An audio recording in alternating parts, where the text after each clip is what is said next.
going on, guys? We are live here from Target Field. Brandon Warren coming at you from the Legends Club, again at Target Field, Midwest Swing Podcast and post-game show here to get the lowdown here as the Twins beat the Texas Rangers thanks to a Bartolo Colon complete game.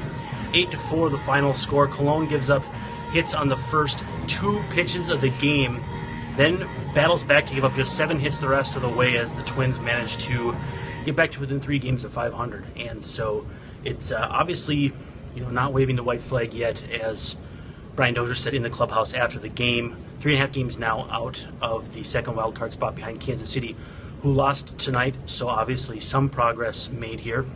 There was a post-game roster move. Zach Granite sent back to Rochester to make room for tomorrow's starter, Kyle Gibson. So the Twins are back to 13 pitchers and 12 position players. So we will see how that goes and how long that lasts, because obviously I think a lot of people would like to see the Twins bring back another position player, whether it's Mitch Garver or someone else that can help this offense. So again, if you have questions tonight, I do have my Twitter up. We're going to make this pretty short just because I got a game story to write and I got to run home and do all that. So we'll keep it short, but if you guys have questions, feel free to ask them here in the chat room, or you can ask them at Brandon_Warren on Twitter. I do have it up here. Again, we're in the Legends Club, so we're kind of hanging out here. Hopefully nobody messes with us too much, but I will post this under Midwest Swing.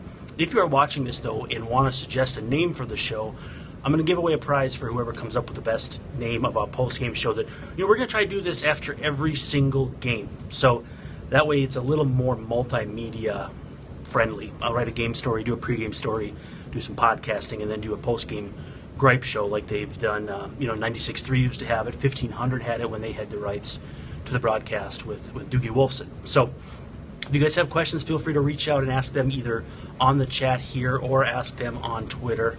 Again, 8-4 win for the Twins. Bartolo Colon completing the game. Let's pull up the numbers here. 9 innings, 9 hits, 5 strikeouts, and a walk, 4 earned runs, with the last one coming on the 9th inning home run off the bat of Carlos Gomez, who was pretty psyched to have hit that home run. It was a little bit strange to see how excited he was. But a couple interesting things. The Twins did get to the Rangers. 162 pitches from 3 Rangers pitchers, whereas Bartolo Colon just 106 pitches to complete 9 innings. So the Twins did make Martin Perez work early, 7 earned runs, with the crushing blow being, I think, at the end, the 2-run, I want to say it was a 2-run single by Eddie Rosario that got him the gate for the night. But obviously a very good offensive effort, starting with Brian Dozier becoming the first Minnesota Twins player to ever lead off the first and the second inning with home runs. And that kind of set the tone. Did get a 3-run home run off the bat of Robbie Grossman. A couple really big at-bats from him and Joe Mauer, running up pitch counts, which actually led to the early gate for Martin Perez, who actually retired 9 batters at one point in a row between some of the middle innings. He only lasted 4 2/3 innings, so it wasn't that many there. But multi-hit games from Dozier. Miguel Sano, who left the game, x-rays came back negative. He's day-to-day with a wrist contusion. Paul Molitor said that it's not quite exactly where he got hit last time, but pretty close. But Sano did not have it wrapped up after the game, so we'll see how serious that is. But it sounds like it's not too big of a concern for them moving forward. So multi-hit game for Robbie Grossman, Chris Jimenez, Eddie Rosario, and even Jorge Polanco picking up a single in the 8th inning, looking like his old self as far as getting that stroke back. And so he was in a 2-for-44 slump prior to that hit. So if he can get swinging again and make that shortstop competition, a little bit more of a competition between him and A-Ray Adrianza and Eduardo Escobar, that would be for the best for the Twins. Obviously, Adrianza has been hitting a little bit, playing pretty solid defense. And it depends, it remains to be seen if Escobar will need to play more third with Sano, obviously getting hit on the wrist. So we'll see what happens there. I don't know what more you can say about Bartolo Colon. Adding and subtracting on the fastball, saw a couple 91s, I think even one 92. In the, I believe it was the 8th inning alone, an 84 and a 91. So when you can add and subtract, it doesn't really hurt as much when you only throw mostly fastballs, because it's still a different pitch when you're throwing 81 or 84 to 90, 91. That gives you enough of a different look that guys are not getting comfortable up there and are going to be hitting more pop-ups and weak ground balls, which we saw, a fair amount of tonight off of the Rangers bats. So he did mix in the changeup, did mix in the slider.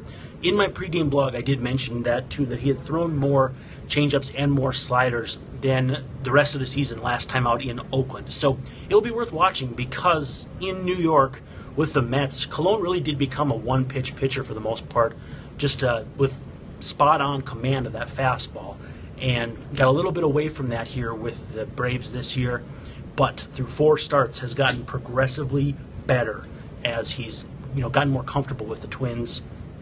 He looks like he got a shower during the post-game chat with Audra Martin. I think the guys got him and got Carlos Font, and I don't think they got Audra, but I didn't get a good look if that was the case or not. But yeah, a lot going on post-game. We talked to Dozier, which you can find on the Zone Coverage, actually the Cole Omaha YouTube channel. If you look on the Cole Omaha YouTube channel, you can also find Bartolo Colon's comments. Make sure to stay tuned to zonecoverage.com for my post-game recap coming up here, maybe in the next hour or so after I get home.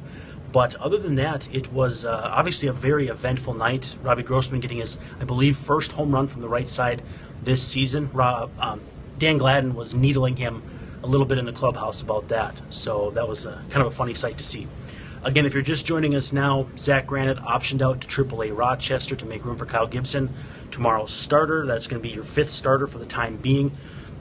And maybe for the rest of the season, we'll see what happens. I think one thing to keep an eye on is if Bartolo Colon can pitch well enough in August to merit a waiver trade to see if he can land someplace else to help out someone in a pennant race. Again, that's not saying the Twins are out of the race, because 3.5 games out of that second wild card is certainly not the worst position to be in. It's just a matter of how many teams you have to leapfrog. But now I believe Twins 3 games under 500 at 52 and 55, now up to 24 and 32 at home. So they're closing that gap in terms of having played poorly at home early in the season and getting closer to 500. Granted, that gap is narrowing on the other side as far as how well they've played on the road, which is coming off a 2-6 road swing to California, which definitely did not help things, so to speak. So, only multi-hit game was 3 doubles for Elvis Andrus. Everyone else had at least or had 1 hit or fewer for Texas, who was not able to really string things together tonight in any way, shape, or form. So despite having 9 hits, getting that home run from Gomez in the 9th, it was pretty sparse. They didn't see a ton of pitches, whereas the Twins had Escobar saw 22 pitches, Mauer saw 29, Grossman saw 18. I mean, up and down the order, Twins hitters saw 15 or more pitches pretty much consistently. And just a really solid all-around effort. I've been impressed. Really, the only offer was, well, I guess Mauer technically, but he had a walk.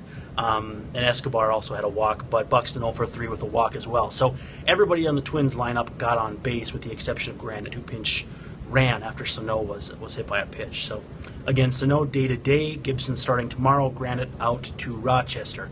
Let's check Twitter and see if there's any questions in here. So far it doesn't look like it, but if you have any questions, again, feel free to send them here in the chat, send them in Twitter especially, because they stay up, which is good.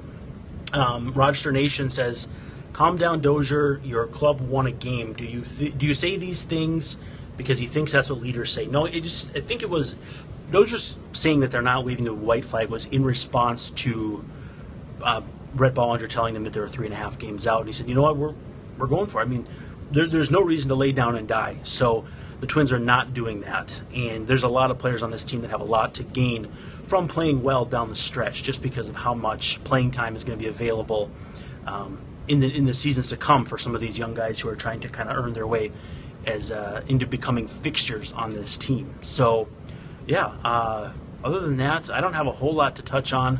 Again, a good night for the Twins, capitalizing on a Royals loss. Yeah, I mean, what more can you say about Bartolo Colon? 44 years old. Looked it up. He's the same age as Brad Radke. A couple months older, actually, Radke is. But he's 77 days older than C.J. Nitkowski, who's been on the league forever. 1 month older than Corey Koski, 2 months older than Nomar Garciaparra. Some names we haven't heard in the big leagues forever. So obviously a very impressive night from Bartolo Colon. And I think that's going to be it. So we're signing off from Target Field here. This is Brandon Warren, Zone Coverage, Midwest Swing. Make sure to get your nominations in for my name of this show, and maybe we'll have a prize for you. Maybe we'll give away a Jay Jaffe Cooperstown case book. So tweet me your names for this show, please. I'm begging you. Thanks for joining. Peace.